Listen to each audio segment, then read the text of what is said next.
Good morning, afternoon, evening, as the case may be in your part of the world. Those of you that don't me, I'm Zen Archer. Don't know me, I am Zen Archer. Don't know me, can't talk this morning. I just watched Joel Suh's video, and I'm glad to hear that he's going to finish up the Ten Commandments thing. Who knows? Maybe I'll do one to counter that, and we'll compare notes, Joel. That'll be fun.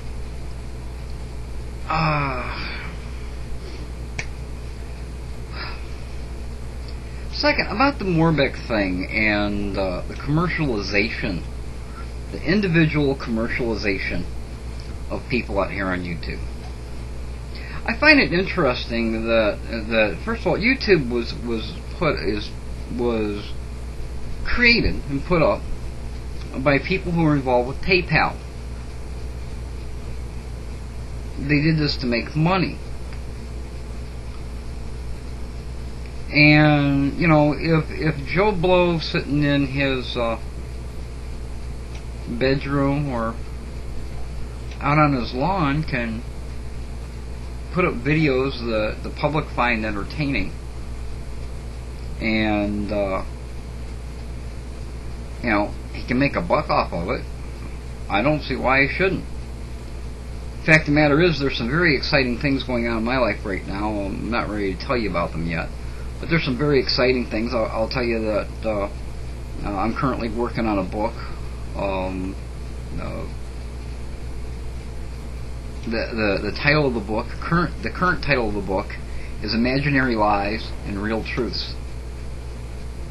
That's not what the name of it is. It's Imaginary Truths and Real Lies is the name of the book I'm working on, and I've got 2 or 3 chapters almost complete. I've got almost the 3rd chapter. I've almost got completed already. And it's kind of intended to be both inspirational and entertaining and fun. And when I'm done, I intend to publish it, and I very well might sell it.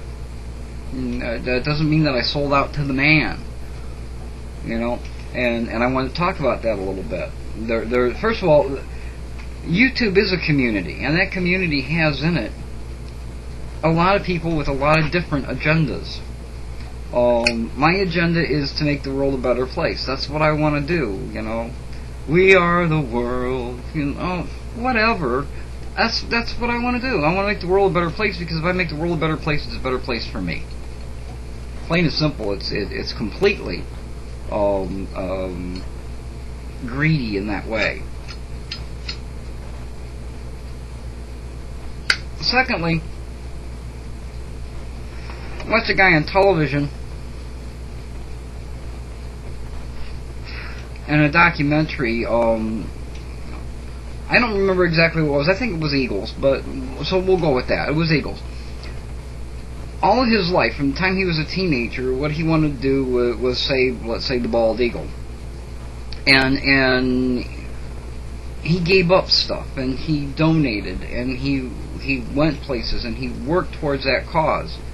And he became a leader in saving bald eagles, and it consumed his life. So what he did was he created Save the Bald Eagle Foundation, and when he created the foundation, then he's like, well, you know, I have to eat too, so and I'm the one that's doing all this work. So what I'm going to do is I'm going to pay myself, you know, a decent salary, and I'm going to make this my life's work to save the bald eagles, because that's a good cause, and we need to save the creatures of our planet. Well, when he made that change, when he put together an organization to do that, to save the bald eagles, which is a worthwhile cause, saving any creature on the earth is a worthwhile cause, but when he did that, people who marched with him, people who believed in the cause, people who wanted to change the world in a day, suddenly turned on him. You know, you sold out. But he didn't sell out. He's still doing what he's doing. You know, he's still saving the bald eagles. He didn't sell out. You know, and so, but for some reason, people have the attitude that when you become successful in something, you know, even if it's a worthwhile venture, that you have to do it in poverty. You know, you're not allowed to allowed to reap the fruits of your labor. And I really don't understand that. You know, and I've had that attitude about people I've seen too. It's like, well, he sold out. You know. But I don't think it's the right attitude to have. You know, I had a boss that I once worked for, and I was doing computer repair, and I was doing it on my own. But him and I were discussing it, and he said, well, you're going over and helping them with their computer. What are you getting paid for that? So I'm not getting anything for it. He's like, you're not getting anything for it. I said, no, you know, they need me, and sometimes it crops in on things that I need to do, but, you know, people are always calling me and saying, hey, you know, can you give me a hand with this, and can you give me a hand with that, because they know I know how to do it, and I go and do it, and I don't, you know, I don't ask for anything for it. I'm their friend, and I'm willing to do it. And he said that he had a lot of people in his life that did the same thing, but he has a little different attitude about it, and I'm not sure that he's wrong. And his attitude was that if these people are behind you and they're your friends and your relatives and people who care about you, why wouldn't they want you to be successful? And if they want you to be successful and you're providing a service to them that is worthwhile, why wouldn't they want? Yeah, you can discount them stuff, but why wouldn't they want to pay you what your work is worth? Why wouldn't they want to help make you successful instead of, you know, trying to get something for nothing? And I can see his point. I still do, you know, I still do favors for people, and I always will, because that's just how I'm made up. But I'll tell you, you know, I've been doing some inspirational talking out here. I've been, you know, doing the Ask Zen series, and I've had some other people who have contacted me through a number of different mediums about that, and about, you know, Karma Zen and what it means, and how to practice it and that kind of thing, and I think it's all a good thing. And you know, I'm looking at doing podcasts, and I'm looking at doing some inspirational CDs, and doing a lot of the stuff that I do out here, you know, on YouTube. Maybe a better quality product, but pretty much the same thing. Telling people what's worked for me, and hoping that they'll gain something from that. And I'm going to publish it, you know, and when I do, I'm going to put up a website. I'm going to say, hey, if you want, you know, aside from this, if you want other stuff, if you want a serious look at the journey, if you will, buy my book, buy my CDs or my videos, or you know, buy, you know, my podcasts, or just subscribe to my podcasts. I'm sure I'll make a lot of them free, I'm sure, you know. But I don't see anything wrong with that. Absolutely not, you know. And yeah, I'm an average Joe, and I am your friend, and all of that kind of stuff. I'm part of this community, and I like talking to people like we're talking, just back and forth like this. I enjoy it. But I see absolutely nothing wrong with capitalizing on a medium that will allow you to, in my case, help my cause move forward, my cause to help the world change. And there are a lot of people out there that are selling all kinds of self-help books and tapes and stuff like that, and I see absolutely nothing wrong with that, you know. So I'm not sure that I know how you feel. You kind of feel like, well, he was one of us and he sold out, but I don't really agree with that. Now, I think there's a difference in that and in prostituting what you do. You know, there are certain people out here who shall remain nameless that I think have pretty well got in the gutter and rolled around in it for the sake of a couple of bucks, and And I think that's a shame to see. It's a shame to see any human do that. But, you know, that's their life. They have to live it. And if that's what they want to do, knock themselves out. But in this community that we live in, we also, you know, you have a group of individuals who are uploading, you know, uploading videos of some pretty risque stuff, males and females, and and many times having them taken down because people tag them. I tag them often. I'll tell you right up front, I tag them often. But you have a group of pornographers that, you know, that are doing that. You have a group of civil-minded human beings that, you know, argue against Bush and argue for Bush, and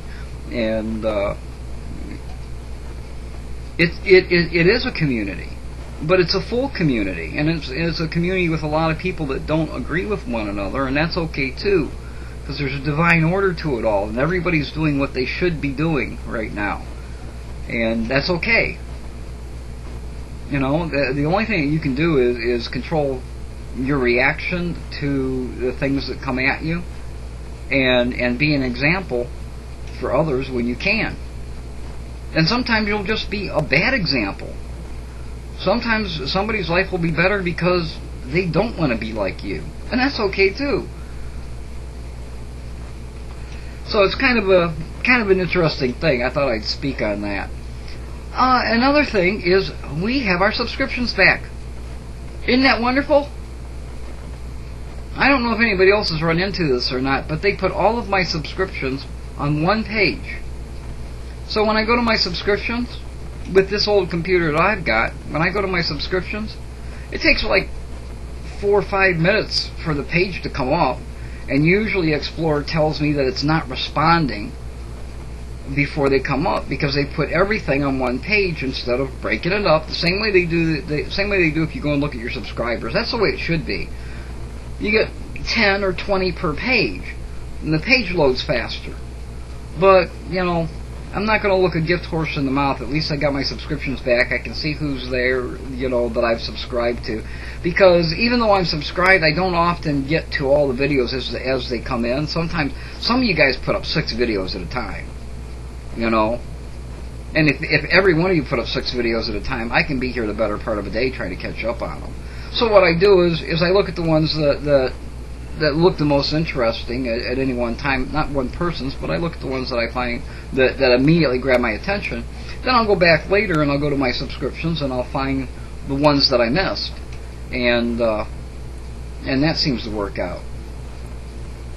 But at least we got them back, and they've made some changes. You know, I want to go back to the whole commercialization thing of YouTube. I don't care that Paramount or MTV, you know, or now the latest advertisements for Adam Sandler's Click thing, and he's got a whole contest going. So I don't care that he does that. Good. And I'll tell you why it's good. Because when they start putting commercial programming out here, as well as us, don't take us away. Let us be here and comment and do our own, you know, movie critic show if we want to. But when they start putting that kind of stuff out there, when my local news gets on YouTube, I don't need my TV anymore. And that cable costs me almost $100 a month. I don't need it anymore. So yeah, bring it. Keep it coming. You know, and YouTube has done, I have to say, YouTube has done a fantastic job of placing advertisement on the site without it becoming cumbersome and without it getting in the way of what we're doing. You know, I almost don't notice the ads. I see that they're there, but I almost don't notice them. And I'm one of those guys that when the commercial comes on, you know, I go get a sandwich or something, or when I'm taping, when I get to the commercials, I just fast forward through it because I don't care. Don't sell me anything. I'll go buy what I need. Is kind of my philosophy for that. You know, when I go in the store to buy something, I go in the store, I buy what I want to get, and I leave. You know, the product placement and the stuff at the checkout has no effect on me whatsoever. I don't buy the stuff. You know, We're only at 15 minutes, so I'll ramble on. Also, talking about that, I don't know if I mentioned this in another video or not, but I was at Walmart, and at Walmart, right at the checkout, they had a beautiful, like, needlepoint bag with a string on the top and a thing to hang it and a nice bottom and all cloth, just gorgeous. I mean, it was a nice looking bag. And I read the card, and the purpose of the bag was so that, you know, if you've got a lot of plastic bags laying around, that you can put them all in there, and then they won't be laying all over the place. And I'm thinking, it's the most ridiculous thing I ever heard. Because if you got plastic bags laying all over, and you don't know what to put them in, let me give you a tip. How about putting them in, I don't know, a plastic bag? The world's a crazy place, and people will buy anything. Anyway, so that's kind of my thoughts for the day. I'm looking forward to the rest of the 10 Commandments. You know, maybe we should change the 10 Commandments and make it the 10 should-dos. And I might do a blog on that one sometime. It's like, thou shalt not kill. Well, that's what the commandment says, but it's socially acceptable to kill. It's socially acceptable to kill.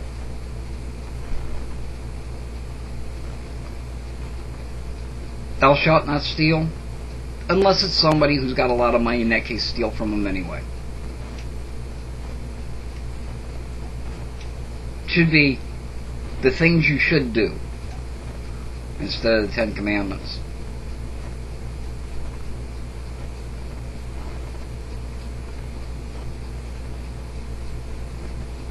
Anyway, that's all I've got for this morning. This has been another day with Zen Archer. Until next time, be well. It's just another day.